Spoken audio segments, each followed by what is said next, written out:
Greetings YouTube, PeaceFrog88 here.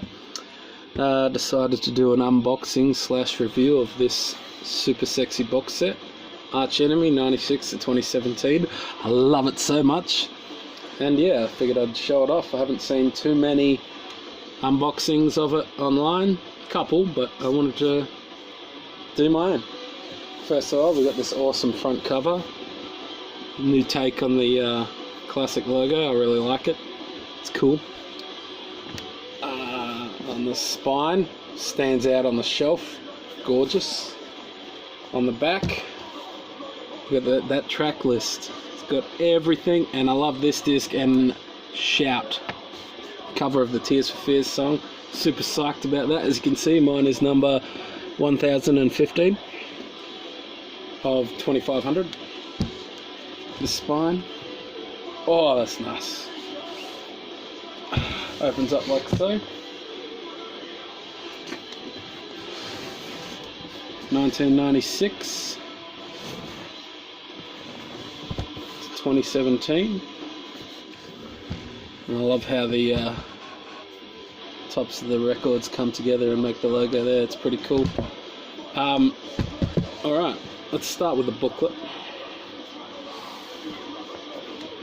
Now, I got my booklet signed when I met the band and saw them last month, and I'm pretty sure this was the first one they signed, because Charlie was flicking through it and I said, have you signed one of those before? And he goes, I've never even seen it before. So yeah, that's pretty cool. So I think this is the first one, and I asked them about the cover of Shout, if they did it specifically for this box set, and I don't think they did, but they did it while they were making Will to Power, which makes sense, and snuck it in on here, which is pretty awesome.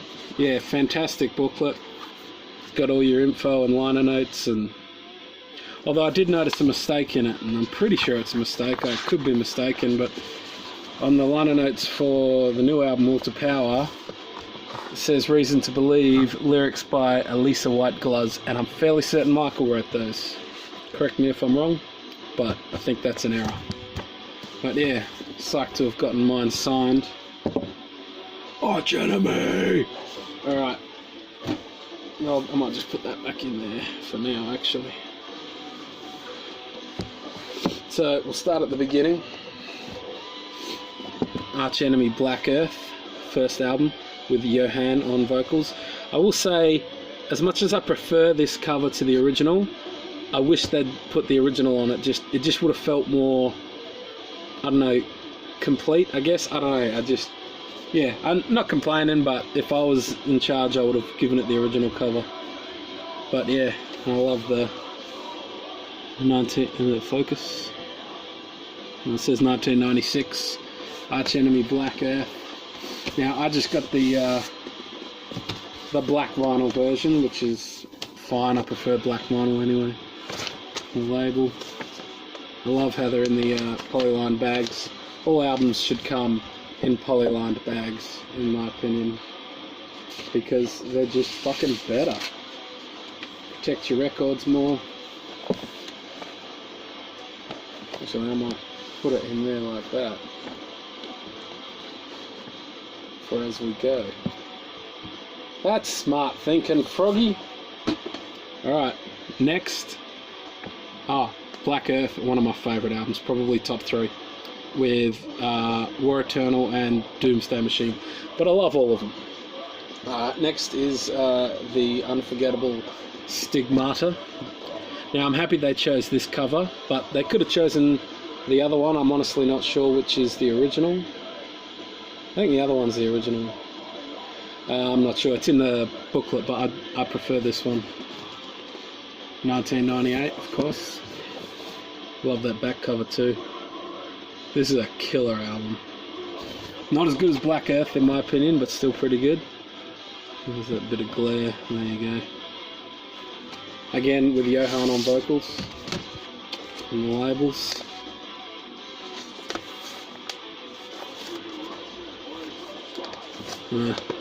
Where is the... There we go. That way.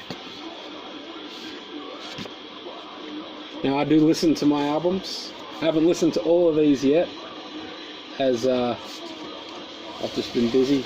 And when I listen to vinyls, it's usually when I'm doing nothing. I'm sitting down just thinking about the music, nothing else. Usually it's CD, but most likely MP3. Next, the final album with Johan, Burning Bridges. Another great album, another great cover. I used to not like this cover when I was younger, but I don't know, there's something about it. As I said, final one with Johan, there he is there. I'd love to see a show with the current lineup, and they also got Chris in, and Angela and Johan for one show. That'd be fucking amazing, and if they filmed it for a DVD or something. Yeah, another great record.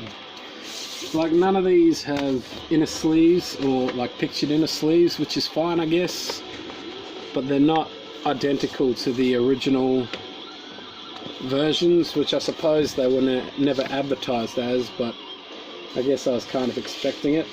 But not that I'm complaining, I'm super happy to have one of the best, strongest discographies in modern metal all on vinyl. Now, enter Angela Gossow. Love it. Wages of Sin. It's a fantastic album, and I love the logo front and center on here. Another great cover. Jesus.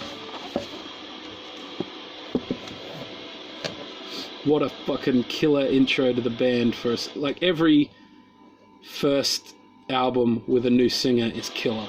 I mean, almost every album they've done is killer, but yeah. Oh, so many great songs on this one.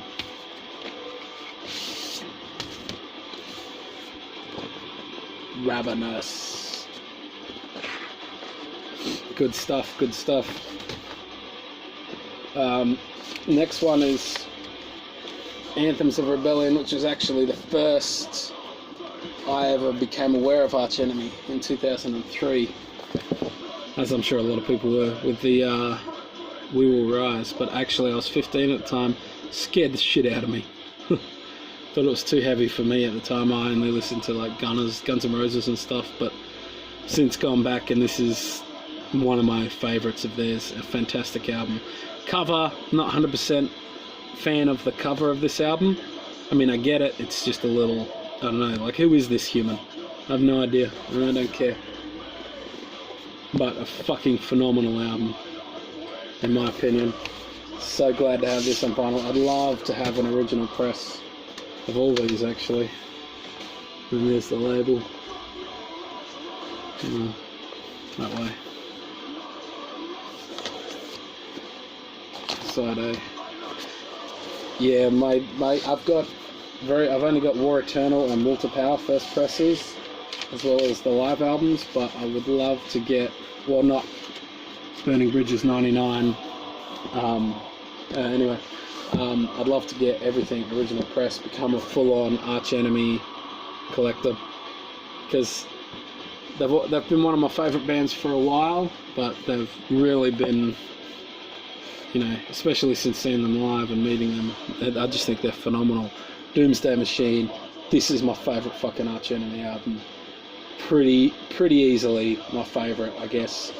2005, I don't know what it is, I think it's perfect. From that Enter the Machine intro, Taking Back My Soul, holy shit. Everything, Slaves of Yesterday, what a way to end an album. Carry the Cross, My Apocalypse and Nemesis, obviously both killer albums, and I love the cover too. It's probably not my favourite Arch Enemy cover, but it's my second favourite. Favourite being War Eternal. But yeah, the music on this is just phenomenal. It's like thrash metal with the death metal vocal. I'm not gonna bother labeling it. I just fucking love this album so much, and I will own an original press of this someday. Nice labels on this one. AE. Yeah, if they got. I'm a bit disappointed I never got to see him with Angela, as she's probably my favourite singer. But I think Elisa's doing a fantastic job, and she's honestly probably a better singer than Angela, but bias and all that, you know. Rise of the Tyrant, underrated album in my opinion. I think it's really good. It's different. The vocals are different. Love that back cover. Love the front cover too, actually. Although I actually prefer the black for the CD. Although the white stands out. It's nice. Remember when I first got this, it had the... I believe it had the Kiss cover on it. Or was that the next one? You know, I think it was on here. I don't know. The cover of The Oath. But I love this album too. Rise of the Tyrant. The Day You Died. I love the introduction to the Revolution Begins. Rise of the Tyrant. Yeah, great cover. Great. A little.